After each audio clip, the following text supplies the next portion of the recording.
नमस्कार विद्यार्थियों। हम साकेत महाकाव्य के 8वें सर्ग से उद्धृत चित्रकूट में राजसभा नामक काव्यांश पढ़ रहे हैं।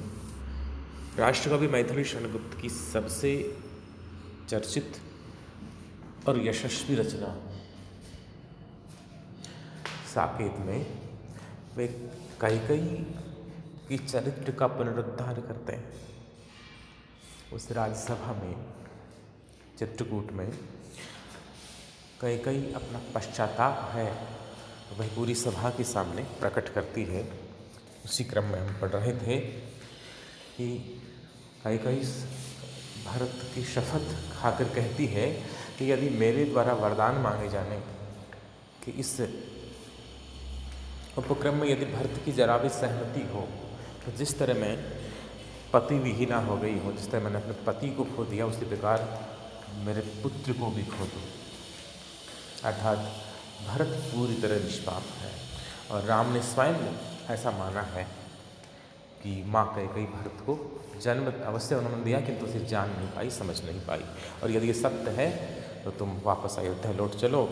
और मुझे इस बात का पछतावा है कि ये कहावत थी कि माता न कुमाता पुत्र को पुत्र भले, कि माता को माता नहीं होती, पुत्र भले ही कुपुत्र हो जाए। किंतु यहाँ एकदम विपरीत हो गया। पुत्र तो आज भी पुत्र के सारे धर्मों को निभाने वाला है, किंतु मैं माँ ऐसी थी जो मातृधर्म नहीं निभा पाई। इसलिए ये जो छठा काव्यखंड था, इसकी जो अंतिम पंक्ति हम पढ़ रहे थे, युग युग तक चलती रहे कठोर कहानी, रघुकुल में थी एक अभागिन रानी। युग युगों तक लोग मुझे निंदित करेंगे, मेरी बुराई करेंगे कि रघुवंश में एक ऐसी रानी भी हुई थी जो अत्यधिक स्वार्थी थी और जिसके स्वार्थ के कारण पूरा कुल धर्म संकट में आ गया था। उससे आगे देखिएगा। निज जन्म जन्म में सुने जीव यह मेरा, धिक्कार उसे था महा स्वार्थ ने घेरा। अब कैकेयी की पश्चाताप की पीड़ा चरम सीमा तक पहुंच गई। कैकेयी विकल है और सबसे बड़ी बात कि उसके प्रति किसी की सहानुभूति नहीं है। और कैकेयी की केवल इसी जन्म में नहीं, जब जब मैं मनुष्य के रूप में, किसी प्राणी के रूप में जन्म लूँगी तो मेरे जीव को, मेरी आत्मा को यही सुनना पड़ेगा कि इस रानी को धिक्कार है जो इतने स्वार्थ से घिरी हुई थी।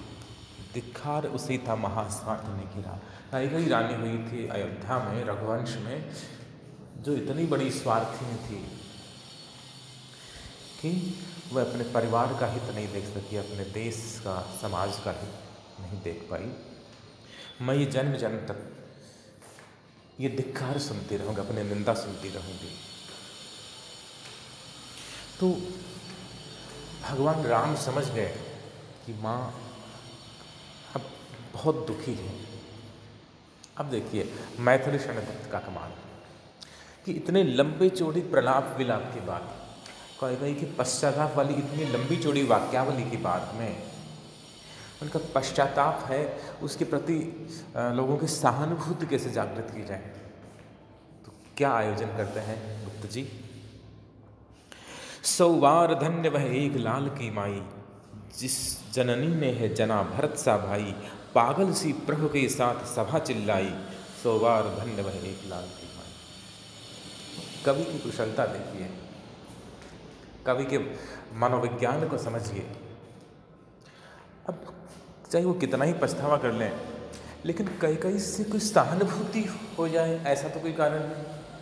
अब कैकेयी की प्रशंसा कैसे की जाए जिस माँ ने सोतिया डाह के वशीभूत होकर के और वास्तव में जो राज्य का उत्तराधिकारी था उस बेटे को वनवास दिलवा दिया और अपने बेटे के लिए राज्य मांग लिया और इसके लिए अपने सुहाग को दांव पे लगा दिया।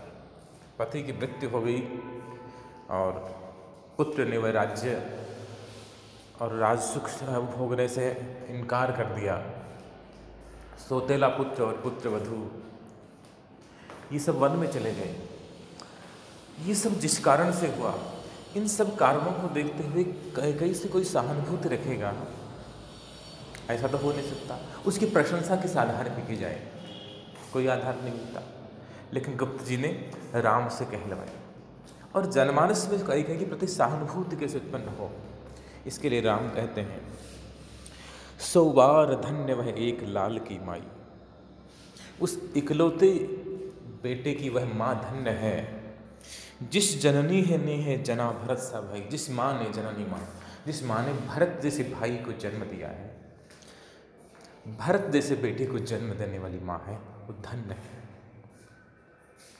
बड़ी सौभाग्यशाली। इस एक कथन से कैकेयी के घुटते हुए मन को, विकल मन को, पछतावे की आग में जलते हुए हृदय को शांति मिली।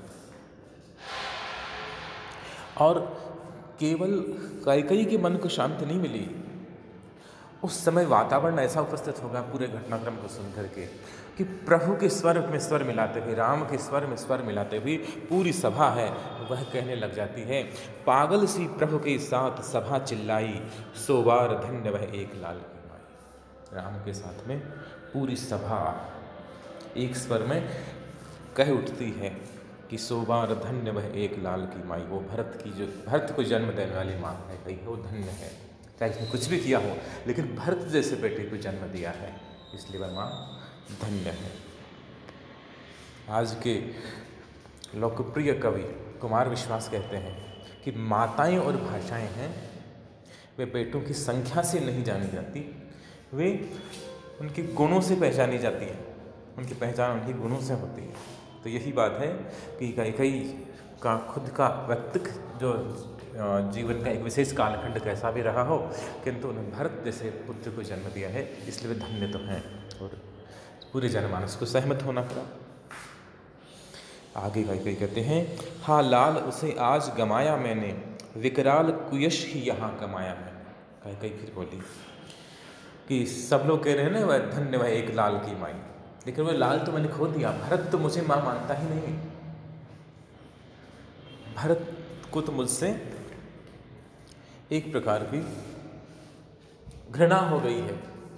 हाँ लाल उसे आज गमाया मैंने, विकराल कुयश ही यहाँ कमाया मैंने। विकराल यानी भयंकर, मैंने भयंकर कुयश कमाया है। दुनिया सुयश कमाने का प्रयास करती है, लेकिन मैंने कुयश कमाया है। निज स्वर्ग उसी पर वार दिया था मैंने, हाँ तुम तक से अधिकार, हर तुम तक से अधिकार लिया था मैंने अपना जो स्वर्ग है वह इस पर वार दिया। मेरे जो स्वर्गिक सुख थे, मैं अपने पति के साथ सुखपूर्वक जीवन बिता रही थी, लेकिन बेटे के हित के लिए मैंने उस जीवन को कुर्बान कर दिया। और इससे और ज़्यादा पतन क्या होगा कि हर तुम तक से अधिकार लिया था मैंने तुम्हारे अधिकार को भी हर लिया था, छीन लिया था। ही राम, जिस राज्य पर, जिस अयोध्या की राज सिंहासन पर तुम्हारा अधिकार था, वह अधिकार मैंने तुमसे बरबस छीन लिया था।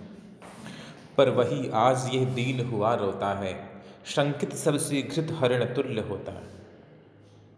लेकिन आज वही भरत, जिस भरत के लिए मैंने ये सब किया, वह आज इतना दीन हुआ रोता है, इतना दीनहीन होकर के और विकल होकर रो रहा है।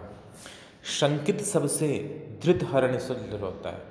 ये सबसे शंकित, ये जो भरत है वह सबसे शंकित है, सबको शंका की नज़र से देखता है कि ये पता नहीं मेरे बारे में क्या सोचता होगा, इसके मन में मेरे प्रति पता नहीं कितनी घृणा होगी कि इस भरत की वजह से राम को वनवास हुआ, भरत की वजह से दशरथ का प्राणांत हुआ। तो ये कितना दीनहीन हो गया। और भरत की स्थिति क्या है, बड़ा सुंदर बिंब दिया। सरल भाषा में अच्छी कविता लिखना कोई गुप्त जी से सीखे। पर वही आज ये दीनहीन हुआ रोता है, शंकित सबसे धृत हरिण तुल्य होता है। धृत यानी पकड़े हुए, वन से पकड़े हुए हरिण को जिस प्रकार से विकलता होती है, और वह सशंकित रहता है। हिरण को कोई अगर फंदे में बांध ले, जंगल में से पकड़ ले, वो कितना डरा हुआ रहता है, कोई मुझे मार डालेगा। उसी प्रकार से भरत की आज स्थिति हो गई है। श्रीखंड आज अंगार चंड होता है मेरा, फिर भी इससे बढ़कर कौन दंड है मेरा। श्रीखंड यानी चंदन। आज मेरी स्थिति देखो, श्रीखंड यानी चंदन। चंदन मेरे लिए क्या बन गया, अंगार चंड, भयंकर जलते हुए अंगारे की तरह हो गया। जो पुत्र माँ को इतना प्यार करता है, वह पुत्र आज माँ को अप्रिय लगने वाली कठोर बातें सुना रहा है। मेरा ही बेटा मेरी परवाह नहीं करता, मुझसे मन ही मन घृणा करता है। कि माँ के लिए इससे बड़ा दुख क्या हो सकता है कि उसका बेटा उससे नफरत करे। फिर इससे बढ़कर कौन दंड है मेरा, इससे बड़ा मुझे दंड क्या मिलेगा कि जिस बेटे के मोह में मैंने ये सब किया, वही बेटा आज मुझसे नफरत करता है। छल किया भाग्य ने मुझे अयश देने का, भाग्य ने मेरे साथ छल किया है। छल किया भाग्य ने मुझे अयश देने का, बल दिया उसी ने भूल मान लेने का। जिस भाग्य ने मुझे अपयश देने का छल किया, अपने दुर्भाग्य के वशीभूत होकर मेरी बुद्धि फिर गई गिरामती फिर, तुलसीदास लिखते हैं। तो मेरी बुद्धि फिर गई, सरस्वती ने मेरी बुद्धि हर ली और उस कुबुद्धि के वश में मैंने आकर के और छल किया, इतना गलत काम किया। बल दिया उसी ने भूल मान लेने का, उसी भाग्य ने मुझे ताकत दी है कि मैं अपनी गलती स्वीकार कर लूँ, अपनी भूल मान लूँ। अब कटे सभी वे पाप नाश के मेरे, मैं वही कैकई वही राम तुम मेरे। कैकई कहती है कि अब मेरे सारे पाप के पाश हैं, अब कटे सभी वे पाश नाश के मेरे। जो सारे विनाश के पाश यानी बंधन, मैं विनाश के बंधनों में जकड़ी हुई थी, अपने कुल को, अपने परिवार को विनाश के कगार तक पहुंचा दिया। वे सारे पाश, वे सारे बंधन अब कट चुके हैं, नष्ट हो गए हैं। मैं वही कैकई वही राम तुम मेरे।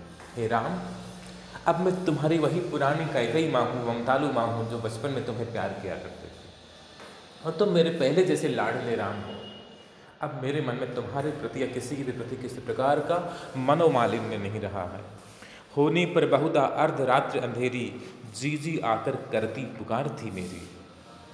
मैं वह कैकई हूँ और तुम मेरे वह राम हो। मैं आज से 20 साल पहले को याद करती हूँ, तुम्हारे बचपन को याद करती हूँ, तो मुझे याद है कि होकर बहुधा यानी प्रायः ज़्यादातर अर्धरात्रि आधी रात के वक्त जी आकर करती पुकार थी मेरी। जो जीजी हैं, दीदी हैं कौशल्या, वे आकर मुझे पुकारती थी कि देखो राम उठ गया है नींद से और तुम्हारे पास आने के लिए जिद्द किए हुए हैं। तो ये कैकई क्या कहती थी वह हम अगले ऑनलाइन क्लास में पढ़ेंगे। तब तक के लिए नमस्कार।